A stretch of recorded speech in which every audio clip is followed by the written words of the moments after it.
Hi friends, ಎಲ್ಲರೂ ಹೇಗಿದ್ದೀರಾ? ಎಲ್ಲರೂ ಚೆನ್ನಾಗಿದ್ದೀರಾ ಅಂತ ಭಾವಿಸ್ತೀನಿ. Welcome to Digi Skyline. So ತುಂಬ ಜನ ಕೇಳ್ತಾ ಇದ್ರು ಕಡಿಮೆ ಟೈಮಲ್ಲಿ ಒಂದು ರೈಸ್ ಐಟಮ್ ಮಾಡೋದನ್ನು ಹೇಳ್ಕೊಡಿ ಅಂತ. ಸೊ ಹಾಗೆ ನಾನು ಗೀ ರೈಸ್ನ ತೊಗೊಂಬಂದಿದ್ದೀನಿ. ತುಂಬ ಸಿಂಪಲ್ಲಾಗಿ ಒಂದು 10 ಮಿನಿಟ್ಸಲ್ಲಿ ಮಾಡುವಂಥದ್ದು. ಸೊ ನೀವು ಆಫೀಸ್ಗೆ ಹೋಗಬೇಕಾದ್ರೆ ಅಥವಾ ಮನೆಗೆ ಯಾರೋ ನೆಂಟರು ಬಂದಾಗ, ಸೊ ತುಂಬ ಹಸಿವಾದಾಗ, ಏನಾದರೂ ಮಾಡಬೇಕು ಅಂತ ನಿಮಗೆ ತಲೆ ಹೊಳದೇ ಇದ್ದಾಗ ಈ ಥರ ಒಂದು 10 ಮಿನಿಟ್ಸಲ್ಲಿ ಮಾಡಿ ಸಖತ್ತಾಗಿರುತ್ತೆ ಗೀ ರೈಸು.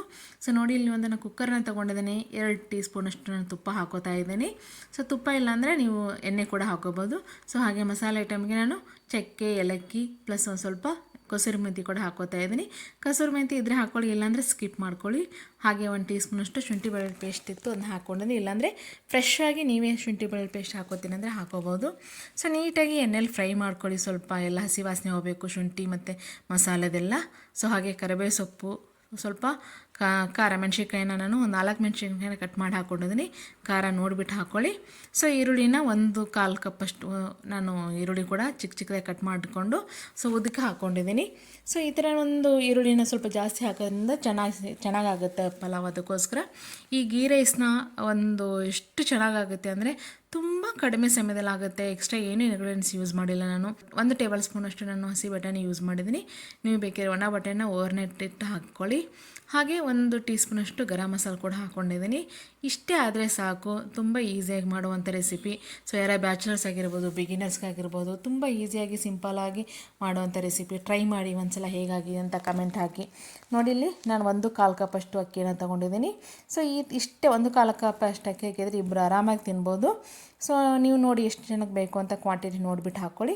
ಸೊ 1/4 ಕಪ್ ಮೊಸರು ಅಕ್ಕಿಗೆ ನಾನು ಮೊಸರು ಅಕ್ಕಿಗೆ 2.5 ಕಪ್ಪಷ್ಟು ನೀರನ್ನು ಹಾಕೋತಾ ಇದ್ದೀನಿ. ಸೊ ನೋಡಿ ಎಷ್ಟು ಸಖತ್ತಾಗಿ ಬರುತ್ತೆ ರೈಸು. ತುಂಬ ಸಿಂಪಲ್ಲಾಗಿ ಈಸಿಯಾಗಿ ಮಾಡುವಂಥದ್ದು. ಸೊ ಯಾರಾದರೂ ಹೊಸಬ್ರು ನನ್ನ ಚಾನಲ್ ನೋಡ್ತಾ ಇದ್ದರೆ ತಪ್ಪದೆ ಸಬ್ಸ್ಕ್ರೈಬ್ ಆಗೋದು ಮರಿಬೇಡಿ. ಹಾಗೆ ಲೈಕ್ ಮಾಡಿ, ಶೇರ್ ಮಾಡಿ, ಕಮೆಂಟ್ ಹಾಕಿ. ಸೊ ನೋಡಿ, ಚೆನ್ನಾಗಿ ರೆಡಿಯಾಗಿದೆ ಇವಾಗ. ಸೊ ಹಾಗೆ ನಾನು ಸ್ವಲ್ಪ ರುಚಿ ತಕ್ಕಷ್ಟು ಉಪ್ಪು ಕೂಡ ಆ್ಯಡ್ ಮಾಡ್ತಾ ಇದ್ದೀನಿ ಲಾಸ್ಟಲ್ಲಿ. ಸೊ ಉಪ್ಪನ್ನ ನೋಡ್ಕೊಂಡು ಹಾಕೊಳ್ಳಿ ಟೇಸ್ಟಿಗೆ ಎಷ್ಟು ಬೇಕು ಅಂತ. ಸೊ ಫೈನಲಿ ಲಾಸ್ಟಿಗೆ ನಾನು ಸ್ವಲ್ಪ ಕೊತ್ತಂಬರಿ ಕೂಡ ಸೇರಿಸ್ಕೊತಾ ಇದ್ದೀನಿ. ಇದಕ್ಕೆ ನೀಟಾಗಿ ಒಂದು ಮಿಕ್ಸ್ ಕೊಡಿ ಎಲ್ಲನೂ ಸೇರಿಸಿ. ಸೊ ಸಾಲ್ಟ್ನ ಒಂದ್ಸಲ ಚೆಕ್ ಮಾಡ್ಕೊಳ್ಳಿ ಕರೆಕ್ಟ್ ಆಗಿದೆ ಇಲ್ಲ ಅಂತ. ಸೊ ಫೈನಲಿ ಇವಾಗ ನಾನು ಲಿಡ್ನ ಕ್ಲೋಸ್ ಮಾಡಿಬಿಟ್ಟು 2 ವಿಷಲ್ಸ್ ಹಾಕಿಸ್ಕೊತಾ ಇದ್ದೀನಿ. ಸೊ 2 ವಿಷಲ್ಸ್ ಆಗಿದೆ, ಕುಕ್ಕರ್ ಕೂಡ ಆರಿದೆ. ನೋಡಿ ಇವಾಗ ನೋಡಿ ರೈಸ್ ಎಷ್ಟು ಚೆನ್ನಾಗಿ ಬಂದಿದೆ ಅಲ್ವಾ, ಇಷ್ಟು ಉದುರಾಗಿ ಬಂದಿದೆ. ತುಂಬ ಮೀಡಿಯಮ್ ಫ್ಲೇಮಲ್ಲೇ ರೈಸನ್ನು ಮಾಡ್ಕೊಳ್ಳಿ, ತುಂಬ ಹೆವಿ ಫ್ಲೇಮಲ್ಲಿ ಇಟ್ಕೊಬೇಡಿ. ಸೊ ಮೀಡಿಯಮಲ್ಲಿ ಮಾಡೋದಂದರೆ ಚೆನ್ನಾಗಿ ರೈಸು ಈ ಥರ ಉದುರಾಗಿ ಬರುತ್ತೆ. ಸೊ ಎಷ್ಟು ಸಖತ್ತಾಗಿ ಬಂದಿದೆ ಅಲ್ವಾ. ಸೊ ನೋಡಿ, ಬಿಗಿನರ್ಸ್ ಕೂಡ ಮಾಡ್ಬೋದು, ಈ ಬ್ಯಾಚಲರ್ಸ್ ಕೂಡ ಈಸಿಯಾಗಿ ಮಾಡ್ಬೋದು. ಏನು ತರಕಾರಿ ಇಲ್ಲ ಅಂದಾಗ ಈ ಥರ. ಸೊ ನೀವು ಸಿಂಪಲಾಗಿ ಈ ಥರ ಗೀ ರೈಸ್ನ ರೆಡಿ ಮಾಡ್ಕೋಬೋದು. ಮಕ್ಕಳಿಗೆ ಕೂಡ ಹೆಲ್ದಿಯಾಗಿರುತ್ತೆ ತುಪ್ಪ ಹಾಕಿ ಮಾಡೋದ್ರಿಂದ. ತುಂಬ ಸಖತ್ತಾಗಿರುತ್ತೆ. ನೋಡಿ ಎಷ್ಟು ಚೆನ್ನಾಗಿ ಬಂದಿದಲ್ವ ಉದುರಾಗಿ. ನೀವು ಟ್ರೈ ಮಾಡಿ ಒಂದ್ಸಲ. ಹಾಗೆ ಹೇಗಾಗಿದೆ ಅಂತ ಕಮೆಂಟ್ ಹಾಕಿ. ಲೇಟ್ ಮಾಡಬೇಡಿ, ಮನೆಗೆ ಹೋಗ್ಬಿಟ್ಟು ಟ್ರೈ ಮಾಡಿ ಒಂದ್ಸಲ. ಸೊ ಹೀಗೆ ನಾವು ಮಾಡೋ ಎಲ್ಲ ರೆಸಿಪಿಗಳನ್ನ ನೋಡ್ತಾ ಇರಿ. ನಿಮ್ಮ ಒಂದು ಪ್ರೋತ್ಸಾಹ ನಮ್ಮ ಜೊತೆ ಯಾವಾಗಲೂ ಇರಲಿ. ಹೀಗೆ ನಮ್ಮ ಸಪೋರ್ಟ್ ಮಾಡ್ತಾಯಿರಿ. ಸೊ ಹೀಗೆ ನಾವು ಮಾಡಿರೋ ಎಲ್ಲ ರೆಸಿಪಿಗಳಿಗೆ ಲೈಕ್ ಮಾಡಿ, ಶೇರ್ ಮಾಡಿ, ಕಮೆಂಟ್ ಹಾಕಿ, ಸಬ್ಸ್ಕ್ರೈಬ್ ಆಗಿ. ಸೊ ನೀವು ಮಾಡೋ ಒಂದು ಲೈಕು ಕಮೆಂಟು ನಮಗೊಂದು ಪ್ರೋತ್ಸಾಹ ಸಿಗುತ್ತೆ.